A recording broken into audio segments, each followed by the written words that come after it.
Straeon 5 munud, addasiad Rhiannon a Dewi Pws. Cedwyr pob hawlfraint, all rights reserved. Diolch i Carreg Gwalch am ei cydweithrediad. Thank you to Carreg Gwalch for their cooperation. Prynhawn bach cyffroes.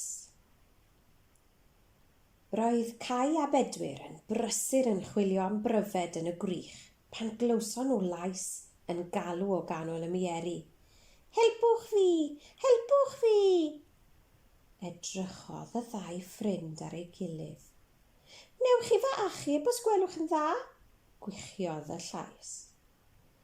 Yn ofalus iawn, gwahanodd Cai y brigau a syllodd y ddau i ganol y gwrych. Edrych!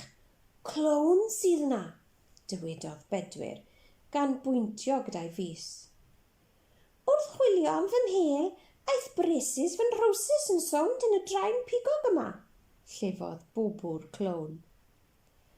Drwy lwc, roedd menig lleder a sisiwr mawr cryf y mag Cai, ac o fewn eiliadau, roedd bwbw yn rhydd o'r draen.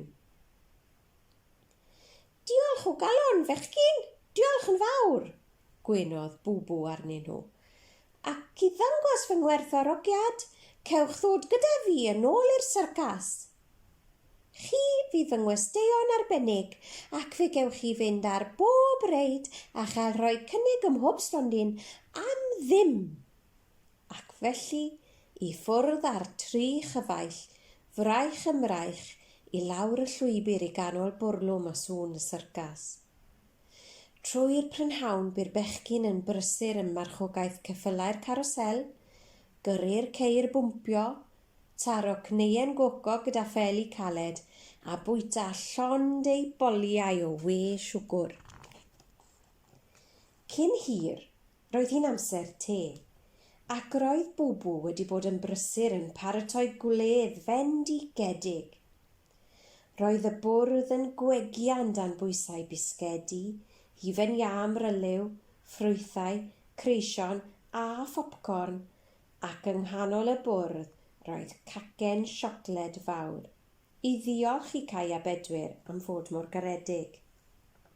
Tydan ni'n fechgyn lwcus, meddai Cai, gan fwyta llond powlen o hufen iâ blasus. Ydym am brynhawn cyffroes, atebodd Bedwyr, gan stwffio yr ail ddarn o gacen siocled i mewn i'w geg. Chwarddodd y ddau yn hapus, a gwenodd bwbw wrth weld ei ffrindiau newydd yn mwynhau'r wledd.